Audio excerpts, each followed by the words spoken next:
High, চলো ready হওয়া যাক মা কামাখ্যার মন্দিরে যাওয়ার জন্যে। তোমরা আশা করি আগের শর্টসে দেখেছো আমি গুয়াহাটি এসেছি। আর গুয়াহাটি এসেছি আর মা কামাখ্যার মন্দির যাবো না, এটা তো হতেই পারে না। তো মা কামাখ্যা মন্দিরে যাওয়ার জন্যে আমি একটা সিম্পল ইয়েলো কালারের কুর্তি পরে নিয়েছি। এই কুর্তিটা আমি ডাব্লিউ থেকে নিয়েছিলাম, আর এর কাজটা না ভীষণ সুন্দর, গোটা পাট্টি আর কাসাবের কাজ করা। এরপর আমি আগে চুলটাকে একটু সেমি ড্রাই করে নিচ্ছি।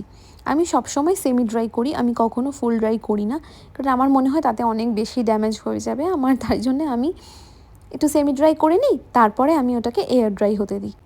এরপর আমি ফেস মেকআপের জন্য ম্যাকের প্রেপ অ্যান্ড প্রাইম ইউজ করলাম। আজকে ফাউন্ডেশনের জন্য আমি কিন্তু ফেসেস কানাডার ফাউন্ডেশন ইউজ করছি, আজকে আমি ম্যাকটা ইউজ করিনি। তবে আমি পাউডারটা ম্যাকেরই ইউজ করব। ম্যাকের পাউডার দিয়ে সেট হয়ে যাওয়ার পর আমি একটু আইব্রোটাকে সেট করে নিলাম, আর এই আইব্রো প্যালেটটা মার্স থেকে।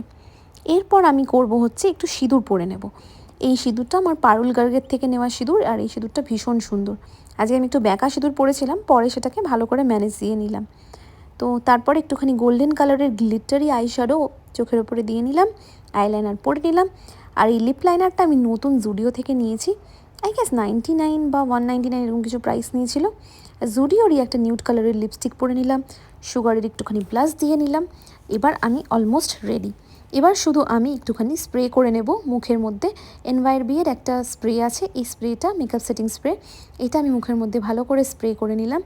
এরপর দেখো তোমরা আমার ফাইনাল লুকটা। আমি একটা ছোট্ট কানের দুল পরেছি, যেটা মিনিকারি করা, আর তার সাথে ম্যাচিং একটা গলার হার পরেছি, কারণ না হলে না খুব ইনকমপ্লিট লাগছিল লুকটা। তাও তো আমি খুব গর্জাস কিছু পরিনি দেখো। আর হাতে একটা ব্যাঙ্গেল পরেছি, এই ব্যাঙ্গেলটা অক্সিডাইজের ব্যাঙ্গেল, এটার মধ্যেও সেম মিনিকারি কাজ করা। চলো এবার যাওয়া যাক মা কামাখ্যার মন্দিরের দিকে। কেমন লাগছে তোমরা কমেন্ট বক্সে অবশ্যই জানিও।